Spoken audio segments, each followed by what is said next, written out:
ಇವತ್ತು ನಾನು ಯಾವಾಗಲೂ ನಮ್ಮ ಗುರುಗಳ ಮಾತನ್ನ ಹೇಳ್ತಾ ಇರ್ತೇನೆ, ನಮ್ಮ ಅಜ್ಜನ ಮಾತನ್ನ, ಮಾನವ ಧರ್ಮಕ್ಕೆ ಜಯವಾಗಲಿ, ಧರ್ಮದಿಂದಲೇ ವಿಶ್ವಕ್ಕೆ ಶಾಂತಿ ಅಂತೇಳಿ. ಹಂಗೆ ನಮಗೆ ಮಾನವೀಯತೆ ಒಂದು ದೊಡ್ಡ ಧರ್ಮ. ನಿಮ್ಮನ್ನೆಲ್ಲ ಸೋದರ ಸಮಾನದಂತೆ ಎಲ್ಲ ಜನಾಂಗ ಕೂಡ ನೊಂದು ಬೆಂದುತ್ತಾ ಇರುವಂತ ಈ ಸಮಾಜಕ್ಕೆ ಶಕ್ತಿ ಕೊಡಬೇಕಾದ್ರೆ ನಮ್ಮ ಸರ್ಕಾರದ ಮೂಲ ಉದ್ದೇಶ. ಆ ಕೆಲಸವನ್ನ ಖಂಡಿತ ನಾನು ಈ ಸಂದರ್ಭದಲ್ಲಿ ಮಾಡ್ತೇವೆ. ಕಾಲ ಬರ್ತಿದ್ದಂಗೆ ತಾವು ಅನೇಕರು ವಲಸೆಗಳನ್ನ ನಗರಗಳಿಗೆ ಬರ್ತಾ ಇದ್ರಿ. ನಾನು ಬರೋದ್ ಬೇಡ ಅಂತ ನಾನು ಹೇಳುವುದಿಲ್ಲ, ತಡೀಲಿಕ್ಕೂ ನಾನು ತಯಾರಿಲ್ಲ. ಆದ್ರೆ ನಿಮ್ಮ ಮೂಲ ಬಿಡಕ್ ಹೋಗ್ಬೇಡಿ, ಮೂಲ ಆಸ್ತಿ ಬಿಡಕ್ ಹೋಗ್ಬೇಡಿ, ಮೂಲದ ಆಸ್ತಿಗಳನ್ನ ಮಾರ್ಕೊಳಕ್ ಹೋಗ್ಬೇಡಿ. ಚಿಕ್ಕದಿರ್ಲಿ ದೊಡ್ಡದಿರ್ಲಿ, ದಯವಿಟ್ಟು ತಮ್ಮ ಬದುಕನ್ನ, ಪ್ರಕೃತಿಯನ್ನ, ಎಲ್ಲರಿಗೂ ಕೂಡ ಪ್ರಕೃತಿಯಲ್ಲಿ ಬದುಕುವಂತ ಭಾಗ್ಯ ಎಲ್ಲರಿಗೂ ಕೂಡ ಸಿಗುವುದಿಲ್ಲ. ಇದು ಗಮನದಲ್ಲಿ ಇಟ್ಕೊಳ್ಳಿ.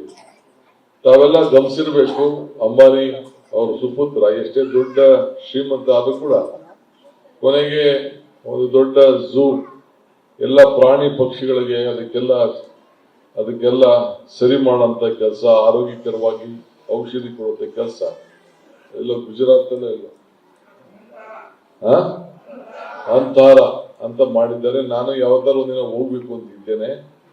ಸೊ ನಾನು ಮಾಧ್ಯಮದಲ್ಲಿ ನಾನು ನೋಡಿದೆ, ಟಿವಿಗಳೆಲ್ಲ ನೋಡಿದೆ.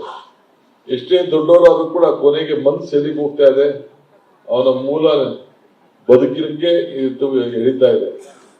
ನಾನು ಯಾಕೆ ಇದನ್ನ ಹೇಳ್ತಾ ಇದ್ದೀನಿ ಅಂದ್ರೆ, ಎಷ್ಟೇ ದೊಡ್ಡವರಾದ್ರೂ ಕೂಡ ಕೊನೆಗೆ ಆ ಮೂಲ ಏನು ಗೊತ್ತು, ಪ್ರಕೃತಿಯ ನಿಯಮ ಅದು ಯಾರ್ದು ಅಲ್ಲ, ಪ್ರಕೃತಿಯ ನಿಯಮ. ಆ ನಿಯಮಕ್ಕೆ ಗೌರವವನ್ನು ಕೊಟ್ಟು ನಾವೆಲ್ಲ ಮಾಡಬೇಕಾಗ್ತದೆ.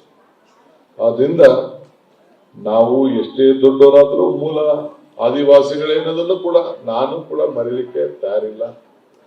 ನಮ್ಮ ಹಳ್ಳಿ ಬದುಕನ್ನ ನಾವು ಉಳಿಸ್ಕೊಳ್ಳೇಬೇಕು. ಇವತ್ತು ನಾನು ಯಾವಾಗಲೂ ನಮ್ಮ ಗುರುಗಳ ಮಾತನ್ನ ಹೇಳ್ತಾ ಇರ್ತೇನೆ, ನಮ್ಮ ಅಜ್ಜನ ಮಾತನ್ನ, ಮಾನವ ಧರ್ಮಕ್ಕೆ ಜಯವಾಗಲಿ, ಧರ್ಮದಿಂದಲೇ ವಿಶ್ವಕ್ಕೆ ಶಾಂತಿ ಅಂತೇಳಿ. ಹಂಗೆ ನಮಗೆ ಮಾನವೀಯತೆ ಒಂದು ದೊಡ್ಡ ಧರ್ಮ. ನಿಮ್ಮನ್ನೆಲ್ಲ ಸೋದರ ಸಮಾನದಂತೆ ಎಲ್ಲ ಜನಾಂಗ ಕೂಡ ನೊಂದು ಬೆಂದುತ್ತಾ ಇರುವಂತ ಈ ಸಮಾಜಕ್ಕೆ ಶಕ್ತಿ ಕೊಡಬೇಕಾದ್ರೆ ನಮ್ಮ ಸರ್ಕಾರದ ಮೂಲ ಉದ್ದೇಶ. ಆ ಕೆಲಸವನ್ನ ಖಂಡಿತ ನಾನು ಈ ಸಂದರ್ಭದಲ್ಲಿ ಮಾಡ್ತೇವೆ. ಕಾಲ ಬರ್ತಿದ್ದಂಗೆ ತಾವು ಅನೇಕರು ವಲಸೆಗಳನ್ನ ನಗರಗಳಿಗೆ ಬರ್ತಾ ಇದ್ರಿ. ನಾನು ಬರೋದ್ ಬೇಡ ಅಂತ ನಾನು ಹೇಳುವುದಿಲ್ಲ, ತಡೀಲಿಕ್ಕೂ ನಾನು ತಯಾರಿಲ್ಲ. ಆದ್ರೆ ನಿಮ್ಮ ಮೂಲ ಬಿಡಕ್ ಹೋಗ್ಬೇಡಿ, ಮೂಲ ಆಸ್ತಿ ಬಿಡಕ್ ಹೋಗ್ಬೇಡಿ, ಮೂಲದ ಆಸ್ತಿಗಳನ್ನ ಮಾರ್ಕೊಳಕ್ ಹೋಗ್ಬೇಡಿ. ಚಿಕ್ಕದಿರ್ಲಿ ದೊಡ್ಡದಿರ್ಲಿ, ದಯವಿಟ್ಟು ತಮ್ಮ ಬದುಕನ್ನ, ಪ್ರಕೃತಿಯನ್ನ, ಎಲ್ಲರಿಗೂ ಕೂಡ ಪ್ರಕೃತಿಯಲ್ಲಿ ಬದುಕುವಂತ ಭಾಗ್ಯ ಎಲ್ಲರಿಗೂ ಕೂಡ ಸಿಗುವುದಿಲ್ಲ. ಇದು ಗಮನದಲ್ಲಿ ಇಟ್ಕೊಳ್ಳಿ.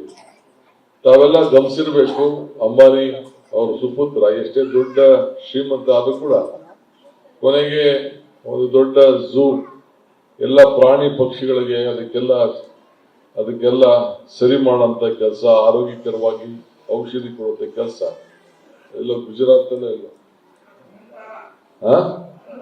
ಅಂತಾರ ಅಂತ ಮಾಡಿದ್ದಾರೆ. ನಾನು ಯಾವತ್ತಾರು ಒಂದಿನ ಹೋಗ್ಬೇಕು ಅಂತಿದ್ದೇನೆ. ಸೊ ನಾನು ಮಾಧ್ಯಮದಲ್ಲಿ ನಾನು ನೋಡಿದೆ, ಟಿವಿಗಳೆಲ್ಲ ನೋಡಿದೆ. ಎಷ್ಟೇ ದೊಡ್ಡವರಾದ್ರೂ ಕೂಡ ಕೊನೆಗೆ ಮನ್ಸು ಎಲ್ಲಿಗೆ ಹೋಗ್ತಾ ಇದೆ, ಅವನ ಮೂಲ ಬದುಕಿನಕ್ಕೆ ಎಳಿತಾ ಇದೆ.